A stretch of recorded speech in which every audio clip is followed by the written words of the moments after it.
ሁለተኛዋ የአፍሪካ ባለብዙ ህዝብ ሀገር የሆነችው ኢትዮጵያ እያደገ ያለውን የህዝቧን የመልማት ፍላጎት ለመሙላትና በዓለም አቀፍ የምጣኔ ሀብት እንቅስቃሴ ውስጥ የጎላ ተሳትፎ ለማድረግ ከሚረዷት መንገዶች መካከል አንዱ የወደብ ባለቤትነት በመሆኑ መንግስት በሰላማዊ መንገድ ወደብ ለማግኘት የተለያዩ ዲፕሎማሲያዊ ጥረቶችን ባለፉት ጊዜያት ሲያደርግ ቆይቷል። የኢፌዴሪ ጠቅላይ ሚኒስትር ዶክተር አብይ አህመድ በበጀት ዓመቱ አጋማሽ የተከናወኑ ተግባራትን በተመለከተ በህዝብ ተወካዮች ምክር ቤት መደበኛ ስብሰባ በምክር ቤት አባላት ለተነሱ ጥያቄዎች ምላሽ በሰጡበት ወቅት ከተነሱ ጥያቄዎች መካከል አንዱ ኢትዮጵያ የባህር በር ለማግኘት የጀመረችው ዲፕሎማሲያዊ ጥረት ምን ደረጃ ደረሰ የሚለው ነበር።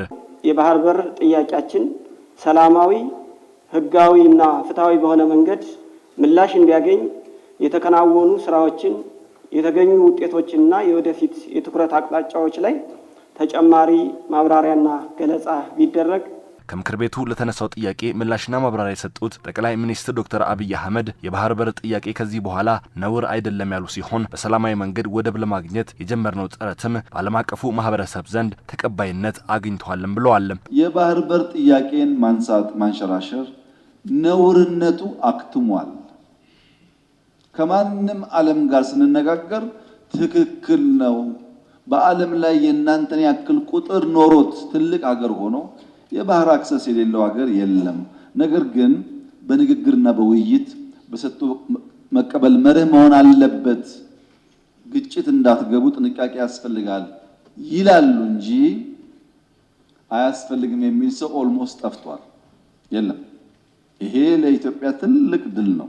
በቀይ ባህር ላይ ወደብ የማግኘት ፍላጎታችን ከጎረቤት ሀገራት ጋር ወዳልተፈለገ ግጭት የሚያስገባን አይደለም ያሉት ጠቅላይ ሚኒስትሩ በቀጠናው ካለው ሰፊ ባህር ዳርቻ ወደብ ለማግኘት ግን በዓለም አቀፍ አሰራር መሰረት የምናደርገውን ጥረት አጠናክረን እንቀጥላለን ሲሉም ተናግረዋል። የቀይ ባህር ፍላጎታችን ከሶማሌ፣ ከጅቡቲ፣ ከኤርትራ፣ ከኬንያ የሚያጣላ የሚያዋጋ መሆን የለበትም። የጋራ ሀብት ነው። 5000 ኪሎ ሜትር ሲሾር አለ እዚች ቀጠና ውስጥ ለሁላችን በቂ ነው።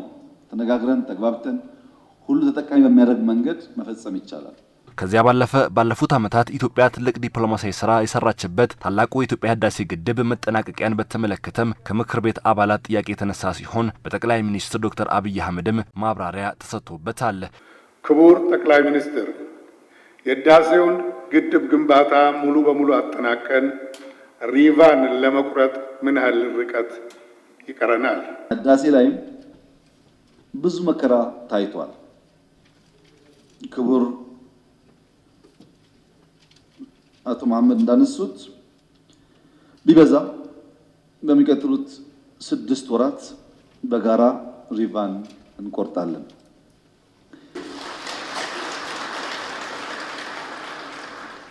ህዳሴ በሚቀጥለው ዓመት መጀመሪያ አካባቢ ታሪክ ይሆናል ማለት ነው።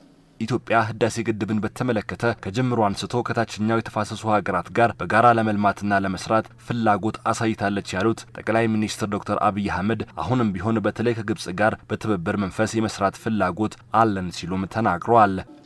ግብጽና ኢትዮጵያ ለሺህ ዓመታት አብረው የኖሩ ናቸው። አሁንም እስከ መጨረሻው ዘመን አብረው ኖራቸው አይቀርም።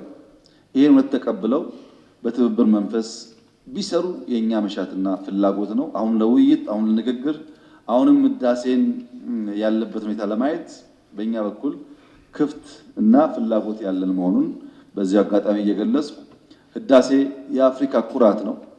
ህዳሴ ለመላው አፍሪካ መቻለን ያሳየንበት ነው። ህዳሴ ስህተትን ያረምንበት ነው። ህዳሴ በውስጣችን ያለው ውድቀት ጨክነን ወስነን ያረምንበት ነው። ታላቁ የኢትዮጵያ ህዳሴ ግድብ ከፍተኛ የሆነ ዲፕሎማሲያዊ ስኬት ያስመዘገብንበትና የአፍሪካ ኩራት የሆነ ፕሮጀክት ነው በማለት የገለጹት ጠቅላይ ሚኒስትሩም ህዳሴ ግድብ የአይችሉም መንፈስን የቀየርንበት ነው ሲሉም ገልጸዋል።